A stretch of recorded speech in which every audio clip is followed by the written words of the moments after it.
नमस्कार। नदियाँ, उनका उद्गम स्थल और घाटी, इस संबंध में यह टॉपिक है, वीडियो है। देखिए, ये तो टॉपिक वैसे बड़ा है, लेकिन हमारी कोशिश है अधिक से अधिक कम समय में चीज़ों को समझाया जा सके। कावेरी नदी का उद्गम है, पहला प्रश्न है। कावेरी नदी का उद्गम क्या है? सह्याद्री से उत्पन्न हुई, या ब्रह्मगिरी पहाड़ियों से, या गवालीगढ़ की पहाड़ियों से, या अमरकंटक से? तो कावेरी नदी जो उद्गमित हुई है, उत्पन्न हुई है, या ब्रह्मगिरी की पहाड़ियों से आई है। आगे देखेंगे, इसकी व्याख्या देख लें। कावेरी नदी कर्नाटक के कोडांगू जिले के ब्रह्मगिरी पहाड़ियों से निकलती है और 800 किलोमीटर इसकी लंबाई है। अफवाह क्षेत्र इसका लंबा है और यह तिरुचिरापल्ली के निकट बंगाल की खाड़ी में मिल जाती है। और किन किन राज्यों से होकर के कावेरी नदी गुजरती है? तो केरल से होगी, कर्नाटक से निकलेगी, तमिलनाडु से निकलेगी, उसके बाद में पुदुचेरी में भी इसका विस्तार है। कावेरी नदी दक्कन पठार में प्रवाहित होती है, जहाँ और हाँ कुछ द्वीप भी बनाती है कावेरी नदी। श्रीरंगपत्तनम, शिव समुद्रम और श्रीरंगम द्वीपों का निर्माण करेगी। कौन सी? कावेरी नदी ब्रह्मगिरी की पहाड़ियों से निकलेगी ये। मलगेर नदी का उद्गम है, इसको मलगेर ऐसे भी कर लिखते हैं, आधिला। मलगेर नदी का उद्गम है बालाडीला पहाड़ी से, अबूझमाड़ पहाड़ी से, केशकाला पहाड़ी या झीरम से। कौन सी बात हो रही है? मलगेर की। तो ये बालाडीला पहाड़ी से निकलेगी। कौन सी नदी? मलगेर नदी। तीसरा प्रश्न है, यह नदी सबरी नदी में मिल जाती है। मलगेर नदी आगे सबरी नदी में मिलेगी और बालाडीला पहाड़ी से निकलेगी। तवा नदी किसकी सहायक नदी है? तवा किस नदी की सहायक नदी है? ताप्ती की, नर्मदा की, पार्वती की या महानदी की? तो नर्मदा की सहायक नदी है कौन? तवा। कौन सी नदी? तवा। तवा नदी नर्मदा की सहायक है। मांद और महानदी के संगम पर कौन सा धार्मिक स्थल बना है? देखिए, मांग और महानदी जब मिलेंगी आपस में तो एक संगम बनाएंगी, लेकिन यहाँ पर धार्मिक स्थल का भी निर्माण हो गया। लोगों की आस्था के अनुसार डिडनेश्वरी, ये डी डी लिख सकते हैं, डी डी ऐसे भी लिख सकते हैं, डिडनेश्वरी देवी, अंगरमोती या अंगारमोती कह सकते हैं, चंद्रहासिनी देवी या माया माया। मांद नदी और महानदी के संगम पर कौन सा धार्मिक स्थल है? चौथा प्रश्न है, चंद्रहासिनी देवी धार्मिक स्थल है। पांचवें में देखेंगे, निम्न में से कौन सुमेलित नहीं है? ये काफी हैं जो नदियां हैं, ये क्या है? ये नदी है इधर की। अब ये क्या है? उद्गम स्थल है। मांड मैनपाट से उत्पन्न होगा, बिल्कुल। बनास देवगढ़ पहाड़ी से उत्पन्न होता है। जोंक नदी कहाँ से होगी? सोनबेरी पहाड़ी से, सोन बेरा पहाड़ी से आएगी। केलो लुडेंग पहाड़ी से है। ब्रह्मपुत्र सियाचिन, ये गलत है, यहाँ से सियाचिन से नहीं आता। तो ये देख लें, मांड कहाँ से बनेगा? नदी कहाँ से आएगी? मैनपाट से आएगी। बनास नदी कहाँ से आएगी? देवगढ़ पहाड़ी से आएगी। जोंक कहाँ से आएगी? सोनबेरा पहाड़ी से आएगी। केलो लुडेंग पहाड़ी से होकर के निकलेगी। चिनाब नदी पाकिस्तान में झेलम नदी के साथ संगम बनाती है। झेलम का उद्गम स्थल है। जो चिनाब नदी है, ये चिनाब और झेलम के साथ संगम बना देगी। लेकिन झेलम बन आएगी कहाँ से? उत्पन्न कहाँ से झेलम होती है? छठा प्रश्न है। व्यास कुंड से, रोहतांग दर्रा से, या मानसरोवर से, या वेरीनाग से? तो भैया वेरीनाग से आएगी। क्या? झेलम कहाँ से आएगी? वेरीनाग से। झेलम किस नदी के साथ संगम बनाती है झेलम? झेलम चिनाब नदी के साथ संगम बनाएगी। कहाँ? पाकिस्तान में बनाएगी।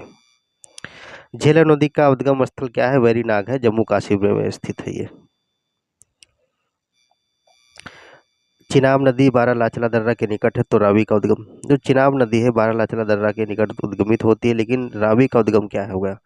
कच्छकारा, राकस्ताल राकस्ताल या रोहतांग दर्रा के निकट, या यमुनोत्री? सातवां प्रश्न है भैया, रोहतांग दर्रे के निकट होगा रावी का उद्गम। तो रावी कहाँ से आएगी? तो रावी उद्गम होगी रोहतांग दर्रे के निकट। जबकि चिनाब कहाँ से आती है? बारालाचला दर्रा के निकट। झेलम तथा रावी पाकिस्तान में किस नदी के साथ संगम बनाती हैं? ये झेलम और रावी पाकिस्तान में संगम बना देंगे, यानी कि मिल जाएंगे जाकर के। अन्य किस नदी के साथ बनाती हैं, सतलुज के साथ, सिंधु के साथ, चिनाब के साथ या जास्कर के साथ।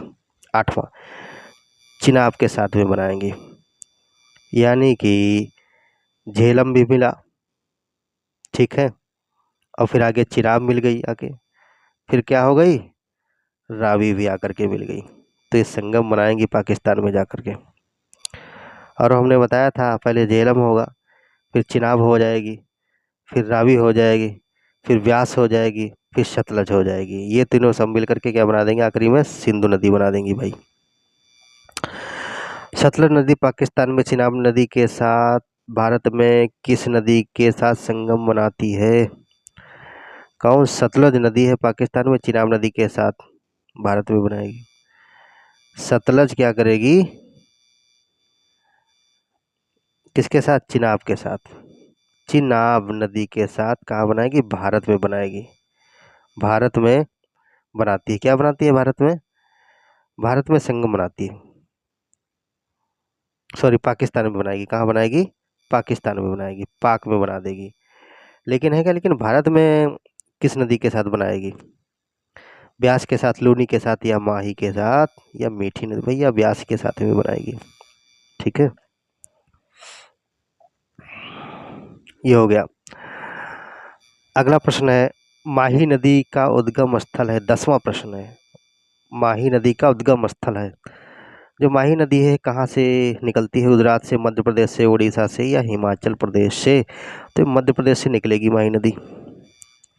माही नदी मध्य प्रदेश के खांडू के निकट राजस्थान, मध्य प्रदेश से उद्गमित होगी।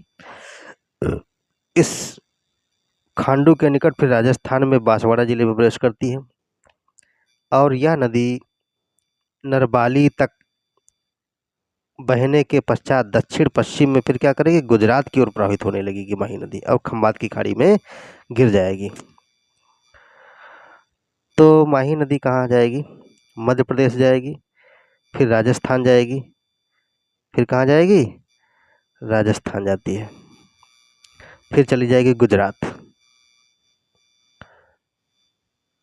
उसके बाद में कहाँ गिर जाएगी, खंबात की खाड़ी में जाकर गिर जाएगी। रिहंद तथा उत्तरी कोयल किसकी प्रमुख सहायक नदियां हैं, रिहंद और उत्तरी कोयल किसकी प्रमुख सहायक नदियां, सतलुज की, गोदावरी की, सोन की, या कोसी की। 11वां प्रश्न है, तो ये सोन नदी के हैं,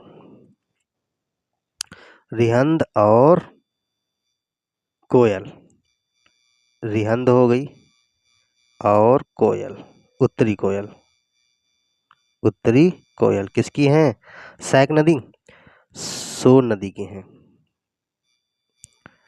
सतलुज नदी का उद्गम स्थल है, सतलुज नदी का उद्गम स्थल है राकसताल, भीमताल, उरल झील, या अरावली पहाड़ी। भैया राकसताल से निकलेगी ये,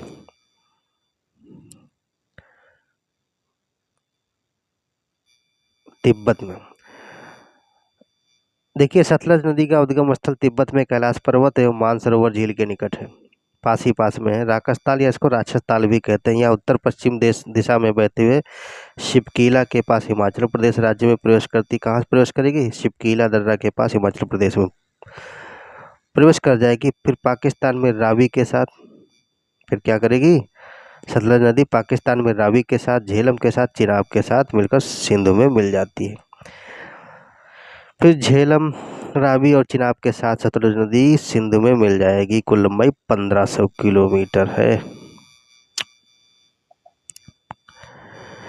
बराकर या जमुनिया तथा बरकी किसकी सहायक नदियां हैं, कौन कौन सी नदी, एक बराकर हो गए, जमुनिया हो गए, बरकी किसकी सहायक नदी, कोसी की, दामोदर की, पेरियार की, या गंडक की।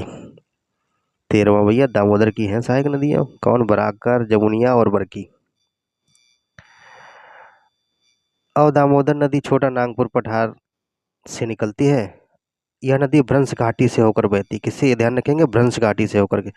दामोदर नदी अंत में रूपनारायण नदी के जल को संग्रह करती है, फिर क्या करेगी, रूपनारायण जल को भी अपने में मिला लेगी, और 55 किलोमीटर दक्षिण में हुगली से मिल जाती है।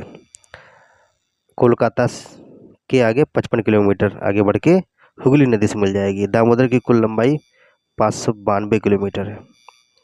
कहाँ से निकलेगी, छोटा नागपुर पठार से निकलेगी ये। निम्न में से गोदावरी की सहायक नदियां हैं कौन सी? वंशधारा, इंद्रावती, प्रणहिता या पेन्नार। किसकी? गोदावरी की नदियां हैं ये सहायक कौन सी हैं? 14वां प्रश्न है, देख लें। तो इंद्रावती, ठीक है। इसमें हाँ, इसमें तो नदियां की बात है, कई नदियों की बात हो रही है। तो इसमें इसमें हो जाएगी ये इंद्रावती है। गोदावरी के सहायक ने इंद्रावती है और प्रणहिता है। ये दो नदियां हैं, गोदावरी की सहायक नदियां हैं।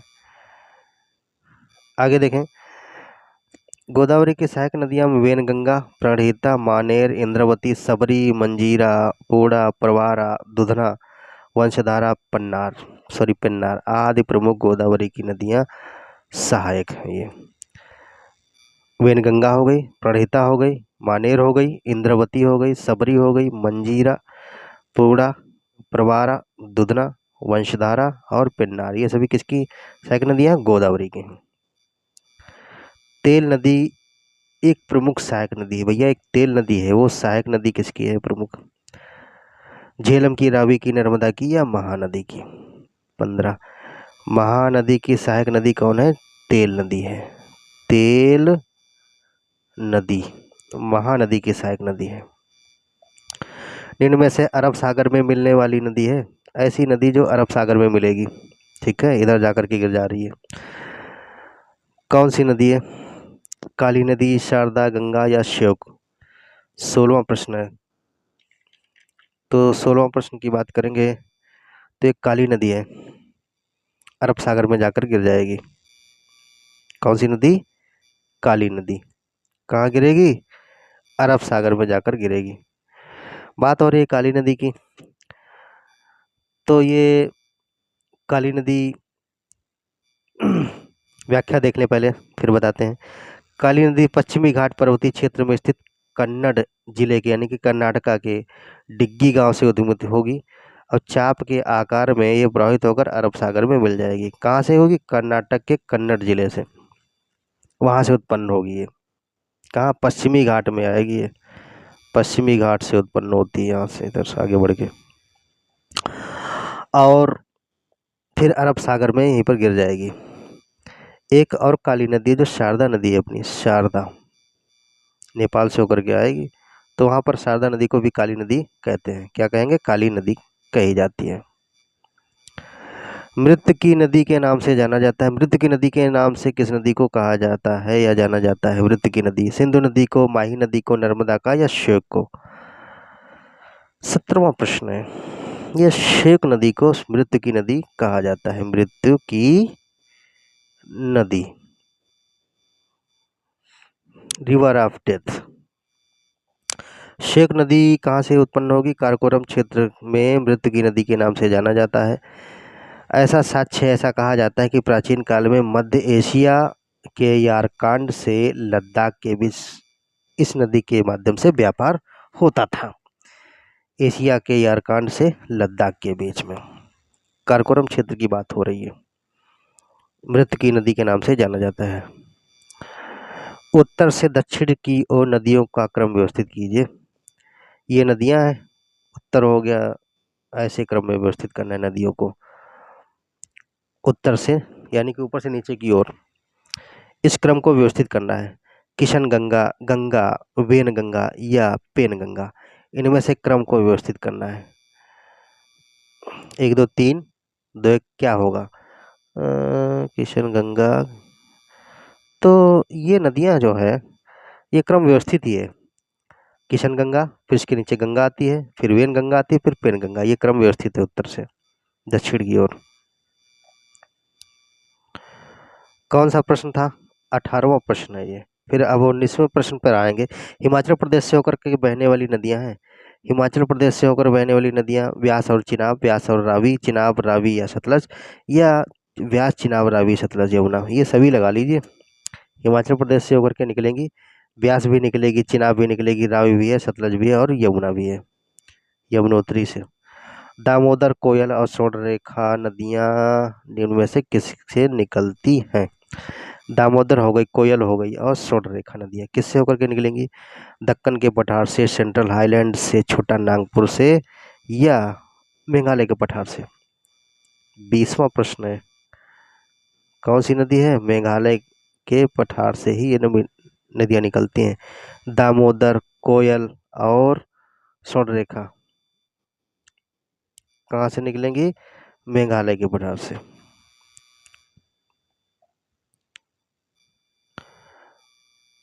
सॉरी, ये निकलेंगी, हाँ ठीक है। और 20वां प्रश्न का सी होगा, ये यहाँ से निकलेंगी, छोटा नागपुर पठार से निकलेंगी। कहाँ से निकलेंगी? छोटा नागपुर पठार से निकलेंगी, सी हो जाएगा। ठीक है, इसकी व्याख्या देख लें।